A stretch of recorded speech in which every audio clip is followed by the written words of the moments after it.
আসসালামু আলাইকুম সম্মানিত খামারি। প্রান্তিক খামারি থেকে শুরু করে বাণিজ্যিক আকারের ফার্ম সবাই চিকিৎসাকে আগে প্রাধান্য দেয়। প্রিভেনশন বলতে যে একটা শব্দ আছে সেটা তারা বিশ্বাস করতে চায় না এবং সেটা তারা মানতেও চায় না। তারা চিকিৎসা করতে স্বাচ্ছন্দ্য বোধ করে। আপনি আপনার ফার্মের যদি প্রিভেনশন সিস্টেম চালু করেন তাহলে আপনার ফার্মের প্রায় 70 থেকে 80% খরচ কমে যাবে। প্রিভেনশন সিস্টেমটা কি? প্রিভেনশন সিস্টেম হলো রোগ হওয়ার আগে প্রতিরোধমূলক ব্যবস্থা তৈরি করা।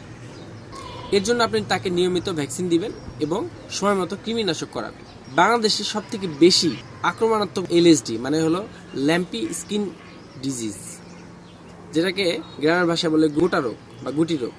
আরেকটা ভাইরাস আছে সেটা হলো FMD foot and mouth disease, যেটাকে গ্রামের ভাষায় আমরা বলি খুরা রোগ বা জরা রোগ।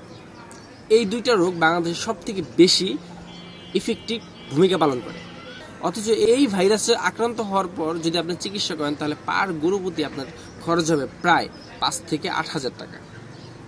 বর্ষায় এপ্রিল থেকে আগস্ট মাস পর্যন্ত এই ল্যাম্পি স্কিন ডিজিজটা বেশি দেখা যায় বাংলাদেশে, ও শীতের আগে এবং শীতের পরে খুরা রোগটা বেশি দেখা যায়। আপনি এই শীত শেষ হচ্ছে জানুয়ারি মাস, আপনি এখনই আপনার গরুকে ল্যাম্পি এবং এফএমডি ভ্যাকসিন দিয়ে দেন। ল্যাম্পি ভ্যাকসিনের মেয়াদ হলো 1 বছর আর এফএমডি ভ্যাকসিনের মেয়াদ হলো 6 মাস। আর যেসব অঞ্চলে অ্যানথ্রাক্স বা ত্বকা রোগের প্রকোপ বেশি সেসব অঞ্চলে অ্যানথ্রাক্স ভ্যাকসিনটা দিয়ে রাখবেন। আর নিয়মিত কৃমিনাশক করাবেন, মানে 3 মাস পর পর আপনার গরুকে কৃমিনাশক করাবেন। সেটা ট্যাবলেট ফর্মে হতে পারে, ইনজেকশন ফর্মে হতে পারে। আমার ভিডিওটি যদি আপনাদের ভালো লাগে তাহলে পেজটি ফলো দিয়ে রাখবেন, লাইক কমেন্ট শেয়ার করবেন। সবাই ভালো থাকবেন। আসসালামু আলাইকুম।